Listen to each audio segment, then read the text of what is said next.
Hey guys, Spy1127 here, bringing you Bleach, chapter 514, Born in the Darkness.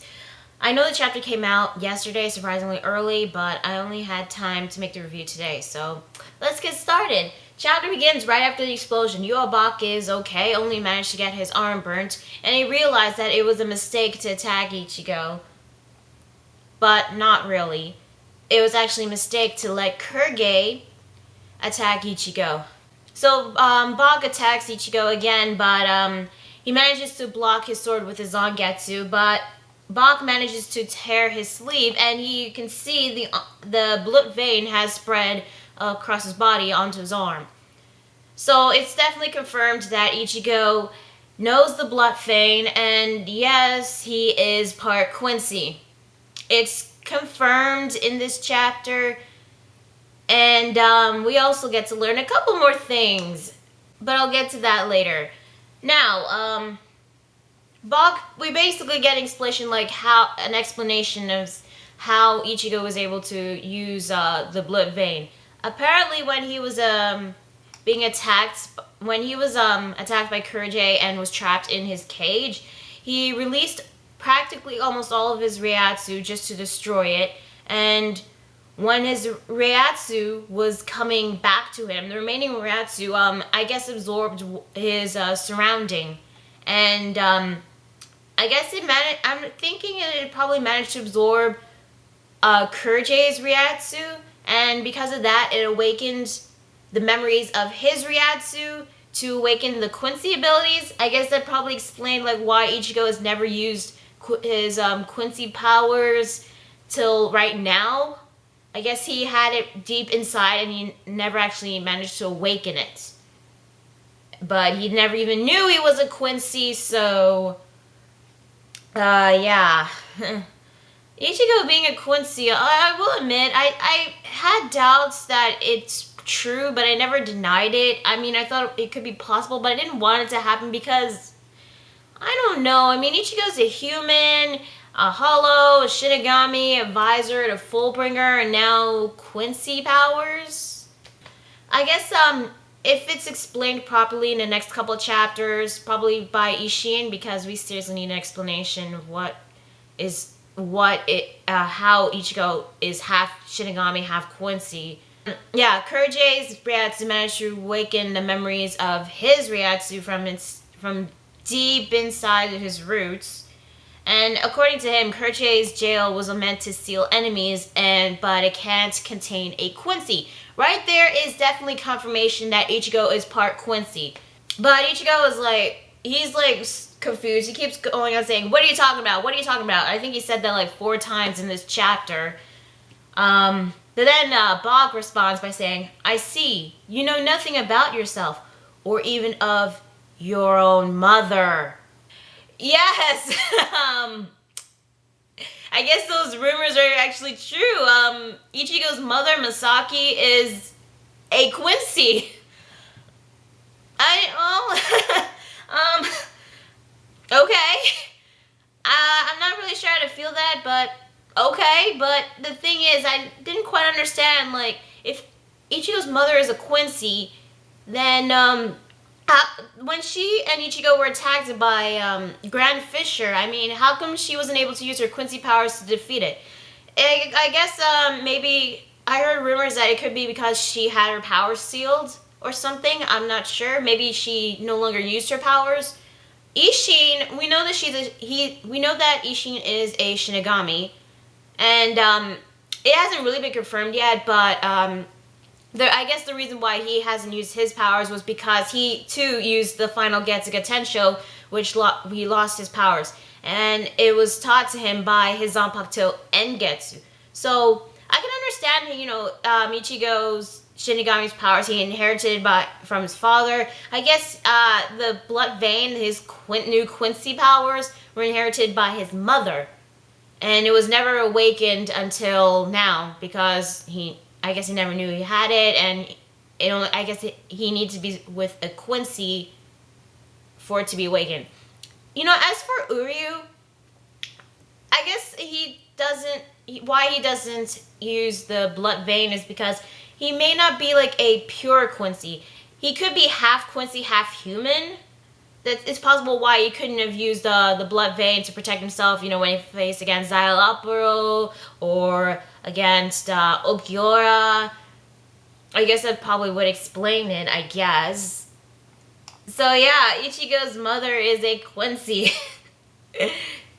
So anyway, back to the chapter. Bach says that he was hoping that he could re-educate him back after he was brought him back to the Vandenreich, which I'm assuming was the name of the palace.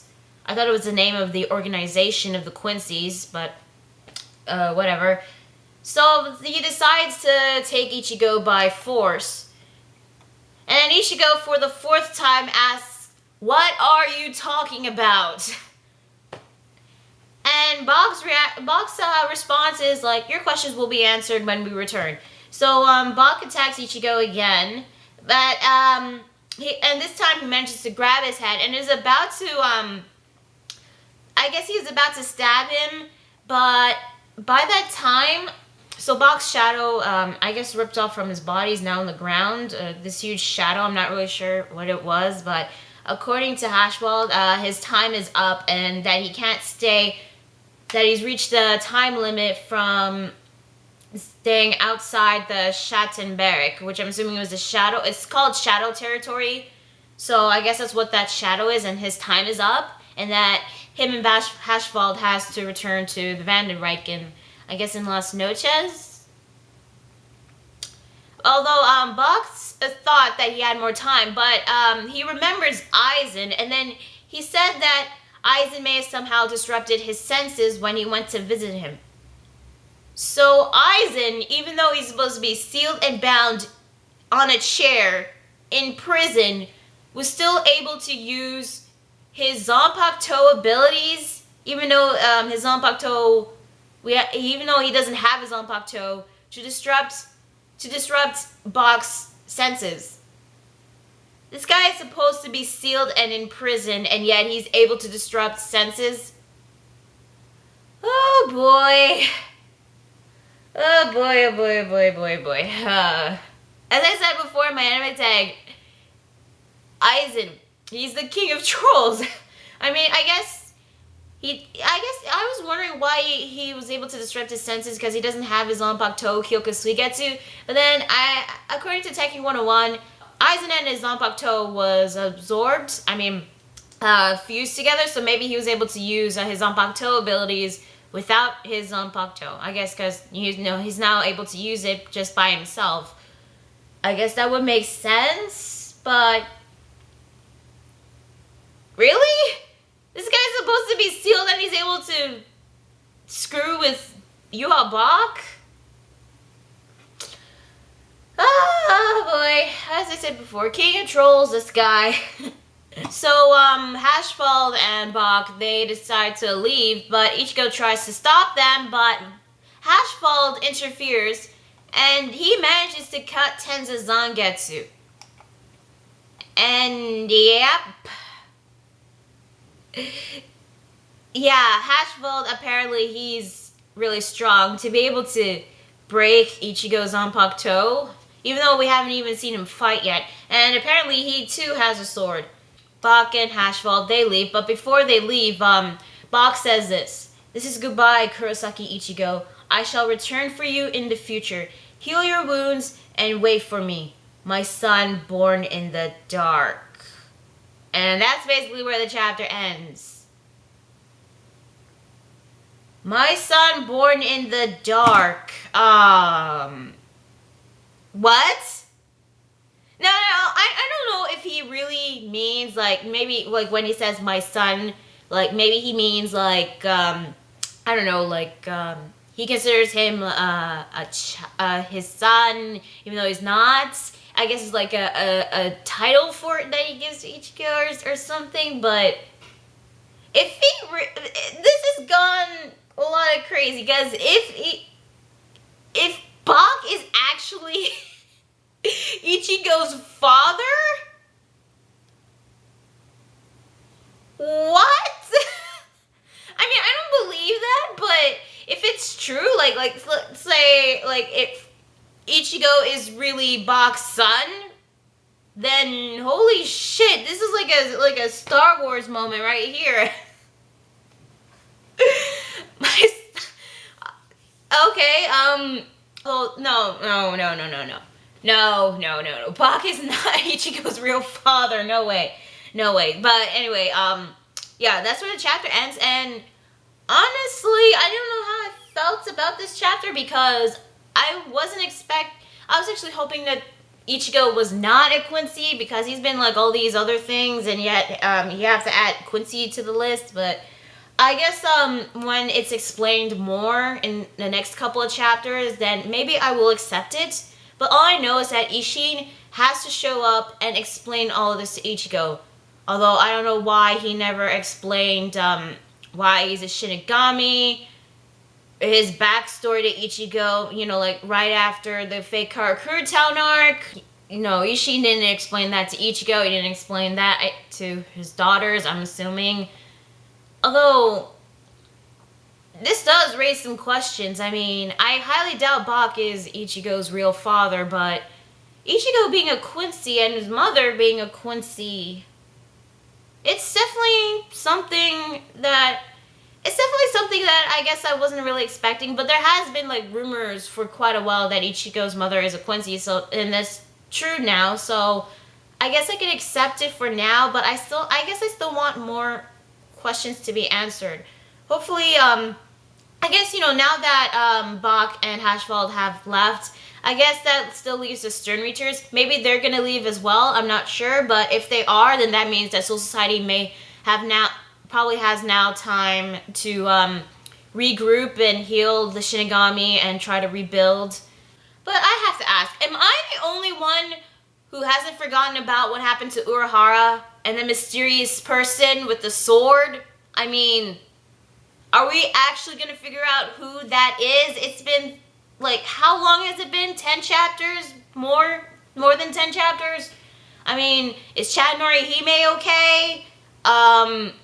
What about Urahara? Is he okay? And who's that mysterious person with the sword? Are we going to see that? But since now, I guess if the Sternreachers have retreated, we could probably confirm who is dead and who is not. Let's see. Chojiro and Yamamoto, they're definitely dead. Byakuya, honestly, I think who has been milking Byakuya's death for so long. I mean, he supposedly died in 502, and then he had 512, and then 511.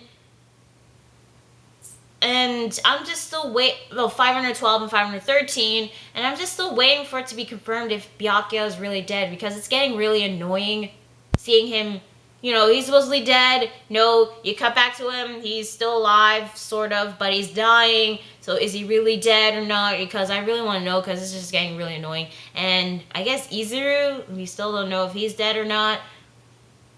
But I guess, but you know, since all this chaos has been going on in Soul Society, maybe we'll finally get to see the Royal Guard, Squad Zero, if they do show up. And what is really taking them so long to show up after everything that's been going on? The head captain is now dead. Soul Society is like destroyed. Well, not completely destroyed, but still destroyed. So what is taking Squad Zero so long?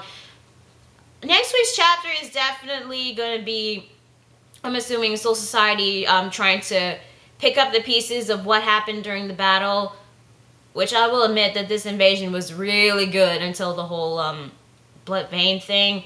But I guess and hopefully we'll probably get to learn about Ichigo's history. I mean, who's his parents truly are. I mean, maybe they'll explain more about Misaki's past. Maybe, I guess that probably explains, you know, if Misaki's a Quincy, I guess that probably explains why Ishin and Ryuken, Uryu's father, know each other. But I just really want this to be explained. I mean, this does raise some questions. I do want them to be answered. Hopefully all of them will be answered, unlike Kishimoto. But, you know, overall, this was a decent chapter, so yeah, that's Bleach chapter 514. I'm going to Spiral 27, and I'll see you guys later. Happy Halloween, by the way. Bye.